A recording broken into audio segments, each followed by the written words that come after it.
Assalamualaikum warahmatullahi wabarakatuh. Perkenalkan, nama saya Civa Deviana dengan NIM B100180413. Saya berasal dari kelas C.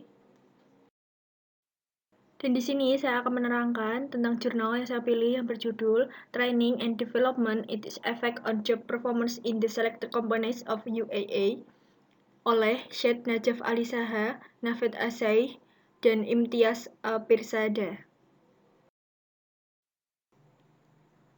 Untuk yang pertama adalah pendahuluan. Di dalam pendahuluan kita akan membahas tentang latar belakang. Salah satu investasi terpenting dalam organisasi adalah dengan terbentuknya sumber daya manusia yang bermanfaat. Pelatihan dan pengembangan sangat penting dalam hal ini. Program pelatihan dan pengembangan dirancang tidak hanya untuk menjaga sumber daya manusia ini, tetapi juga untuk merawat dan memoles agar dapat dimanfaatkan untuk kepentingan organisasi. Ini adalah perhatian utama organisasi bahwa apakah investasi pada karyawan dalam bentuk program pelatihan dan pengembangan akan menunjukkan keuntungan. Beberapa perusahaan menggunakan metode pelatihan khusus yang secara khusus berorientasi pada perusahaan dan dianggap sebagai investasi yang aman karena keterampilan dan pengetahuan yang diperoleh dalam program semacam itu biasanya tidak berguna untuk organisasi lain. Sedangkan ada pula yang menggunakan metode latihan umum. Dan ada organisasi yang menggunakan campuran, pelatihan umum dan khusus. Apapun caranya, program pelatihan dan pengembangan telah menjadi norma dalam dunia korporat kontemporer menyadari untuk keuntungan yang positif dan substansial. Untuk yang kedua, dalam pendahuluan adalah tujuan penelitian. Tujuan utama dari penelitian ini adalah untuk mengetahui dampak pelatihan dan pengembangan terhadap kinerja karyawan yang bekerja di sektor keuangan UEA. Kita akan masuk dalam pembahasan. Untuk yang pertama, dalam pembahasan yaitu metode penelitian.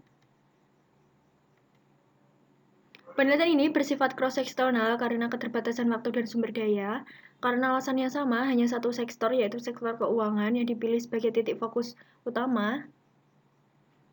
Penelitian utama dan data dikumpulkan langsung dari responden melalui kuesioner yang dirancang dengan cermat untuk mengumpulkan data yang dibutuhkan. 150 kuesioner diserahkan kepada eksekutif acquainted pribadi untuk diisi. Dari 150 kuesioner yang dibagikan, 116 diterima kembali dalam waktu 2 hari, 42 dari eksekutif bank komersial, 39 dari lembaga pembiayaan rumah, dan 35 dari ruang pialang asuransi. Variabel yang digunakan dalam penelitian ini adalah kualitatif. Responden diberi pertanyaan untuk menilai variabel-variabel ini pada skala 1 sampai 5, di mana 1 untuk sangat tidak setuju, sedangkan 5 untuk sangat setuju. Berdasarkan Mihiotis 2005, metode pelatihan dan pengembangan yang paling penting adalah yang pertama, pelatihan di tempat kerja. Yang kedua, bimbingan dan pembinaan. Yang ketiga, pelatihan simulator. Yang keempat, pelatihan kelas yang dipimpin instruktur. Yang kelima, studi kasus. Untuk yang terakhir, rotasi dan transfer pekerjaan yang sistematis. Untuk yang terakhir, dalam pembahasan yaitu hasil penelitian, survei dilakukan dan tanggapan dikumpulkan dari pejabat yang bekerja di sektor keuangan UEA. Secara total, 108 tanggapan yang valid diterima kembali dengan tingkat tanggapan 72%. 7 hipotesis dikembangkan sebagai berikut. Untuk yang pertama, pelatihan on the job yang diberikan pemberi kerja berhubungan positif dengan kinerja karyawan. Lalu untuk yang kedua, bimbingan berhubungan positif dengan kinerja karyawan. Untuk yang ketiga, pelatihan simulator berhubungan positif dengan kinerja karyawan. Untuk yang keempat, pelatihan kelas yang dipimpin instruktur berhubungan positif dengan kinerja karyawan. Untuk yang kelima dan keenam, studi kasus berhubungan positif dengan kinerja karyawan. Rotasi dan mutasi pekerjaan yang sistematis memiliki hubungan positif dengan kinerja karyawan. Lalu untuk yang terakhir, program pelatihan dan pengembangan yang diberikan oleh pemberi pekerja memiliki hubungan positif yang kuat dengan kinerja karyawan. Lalu untuk yang terakhir yaitu penutup. Dan di sini kita akan membahas tentang kesimpulan. Berdasarkan data yang dikumpulkan dengan menggunakan alat korelasi person di SPSS, semua hipotesis yang dikembangkan diterima menunjukkan hubungan positif yang kuat antara pelatihan dan pengembangan dan kinerja karyawan.